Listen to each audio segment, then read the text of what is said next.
get your popcorn and get comfy. Today's theories are seriously gonna make you question everything. To start out, Redditor NapNever proposes an awesome fan theory regarding everyone's favorite Toyish Jimmy. As we have seen in the past, thanks to Joel's law-revealing potion, there is more than meets the eye when it comes to the Sheriff of Tumbletown. I think we all have at least considered the fact at some point that Jimmy just might be a toy. In a recent livestream, Jimmy explained how some lore on the server, such as Mythical Sausage's backstory, is so complex that even he didn't fully understand it, which is exactly why he liked to keep his lore very simple. Sausage's lore goes so deep that it actually confuses me. But we think it could be just a little more complicated than he is letting on. When describing the lore of his own character for Season 2, Solidarity stated that Jimmy simply stumbled upon a sheriff's hat in an abandoned minecart while exploring the mesobiome in episode 1 of his series. After putting it on and realizing it was a nice fit for his head, he declared himself the sheriff on the server. As NapNever's theory goes, the hat that Solidarity uncovered was actually a magical hat, turning the sheriff from his original form, a toy, into a human being. NapNever also believes it could be possible that Jimmy was once a citizen of Stratos, and after going to mine gold in the mesobiome to suit the Stratos' high demands for precious metals, he stumbled upon the hat, turning him into a human. NapNever believes that Jimmy returned to Stratos with his new height, where he finally received the respect he deserves, which made Joel jealous. Theory ends with Jimmy leaving Stratos to establish Tumbletown, now seeking respect of the people on the ground.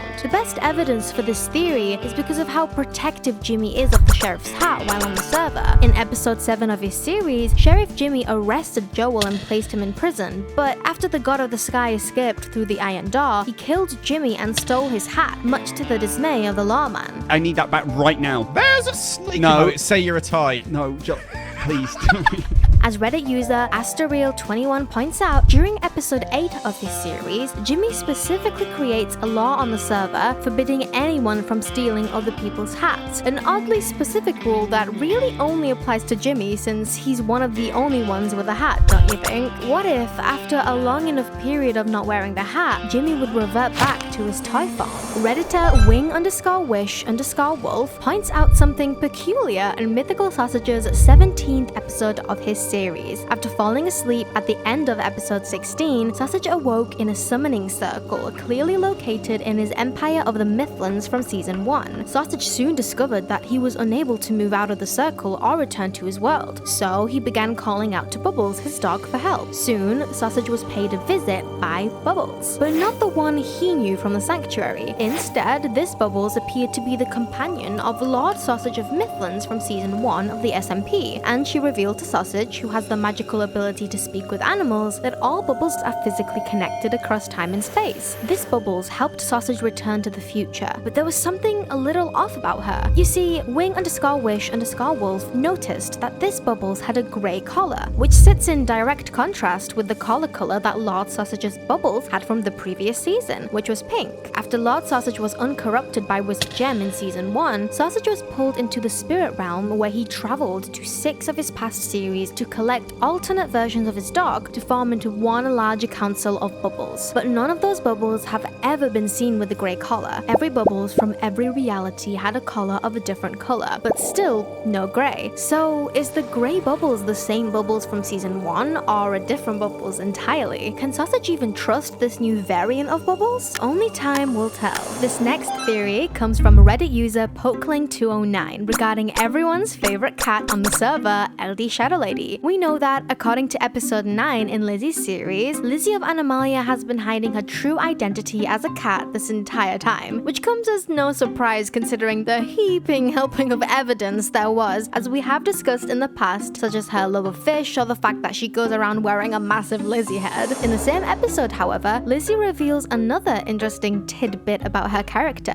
Lizzie is descended from a line of humanoid jungle cats who were once ruled by a human being. Her cat ancestors, as Lizzie describes, were forced to wear silly clothing and were often locked up in cages. As Pokeling's theory goes, this description perfectly matches with Joey Graceffa's Lost Empire during season 1 on the server. Pokeling also believes that Lizzie might be a direct descendant of the nobility of the Lost Empire, the Tiger Blood and Princess, which might explain why Lizzie is is fit to serve as the mayor for Animalia because she has royal blood. If this is true, this would be incredibly ironic, especially because Lizzie catnapped the tiger blood prince in season 1 after Emperor Joey took one of her axolotls. Further backing up this theory, Lizzie expresses her distaste for how the humans used to rule over her ancestors, which is perfectly in line with the fact that Joey used to separate his cat-like citizens into two social classes based on heritage alone, the purebloods and the mudbloods. Pureblood villagers had full features of a humanoid cat, while mudbloods still retained some features that didn't make them full-on cats, and Joey didn't allow mudbloods the same luxuries as the purebloods. The tiger blood prince and princess were both purebloods, and there is no question that Joey would probably not allow a mudblood into the royal family. Lizzie explains that she hides her identity as a cat because she fears that the human beings on the server might treat her in a similar fashion as the humans did to her people long ago. Could an animal uprising be on its way to the Empire's SMP because of how Joey treated his villagers in season 1? There's no way to know for sure.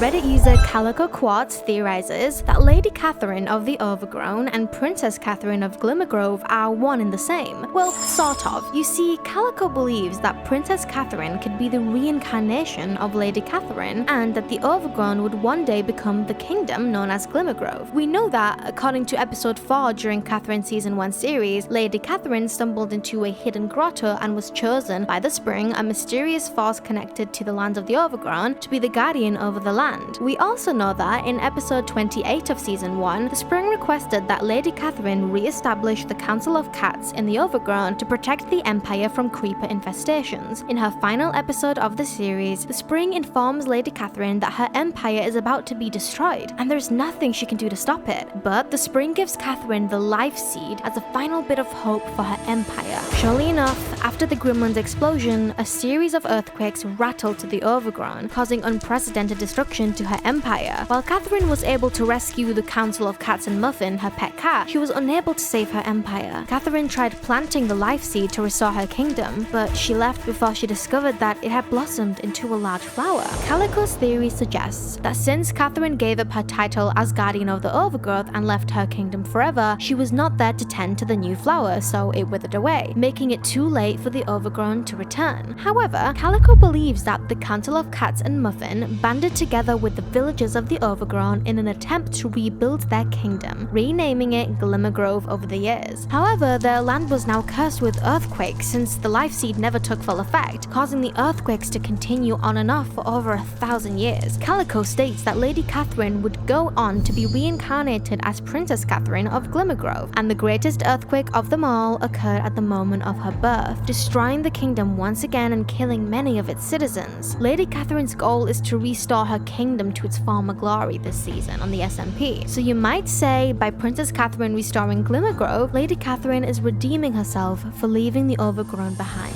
Comment below your theories. Bye!